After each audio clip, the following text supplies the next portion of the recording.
ஒரு குட்டி ட்ரிப்பு டெஸ்டின் தான் பிளான் பண்ணியிருந்தோம் ஒரு 4 டேஸ்க்கு. ஸோ போகிற வழியிலே வந்து லூசியானா ஸ்வாம்ப் டூரையும் முடிச்சுட்டு போகலாம் அப்படின்றது தான் ஃபஸ்ட்டு பிளானு. ஸோ அதுக்காக தான் வந்திருக்கோம். லூசியானாவில் எங்கே தண்ணி இருந்தாலும் அந்த இடத்துல அலிகேட்டர்ஸ் இருக்குன்னு சொல்லுவாங்க. அதனால் தண்ணியில் இறங்குறதுக்கே நிறைய பேர் பயப்படுவாங்க. ஸோ நம்மளும் இந்த ஸ்வாம்ப் டூரில் அலிகேட்டர்ஸ் பார்க்குறதுக்காக தான் வந்திருக்கோம். பார்த்தீங்களா எப்படி தலை கூலாக நம்ம போட்டுக்கு பக்கத்துலேயே மிதக்கிறாருன்னு.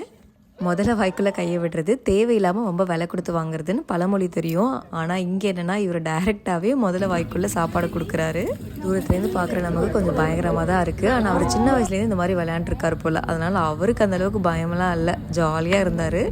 முதல்ல மட்டும் இல்லை, ரக்குன் கூடயும் அப்படி தான் இருந்தார். கொஞ்சம் கூட பயமே இல்லை அவருக்கு. வளர்த்த நாய்க்குட்டியே கடிச்சிருன்னு சொல்லுவாங்க. இதில் எப்படி இவர் இந்த முதலையை நம்பி பழகிறாருன்னு தெரியல. ஒரு 1.5 மணி நேரம் பக்கம் டூர் இருந்தது. பயங்கர த்ரில்லிங்காக தான் இருந்தது அவர் முதல்ல கூட பண்ண சேட்டையெல்லாம் பார்க்குறதுக்கு. இந்த ஸ்வாம்ப் டூர் பற்றின டீட்டெயில்ஸ் எல்லாத்தையுமே ஒரு லாங் வீடியோவாக ஷேர் பண்ணியிருக்கேன். மறக்காமல் டைம் இருந்தால் செக் பண்ணி பாருங்கள். நம்ம நாளைக்கு பார்க்கலாம்.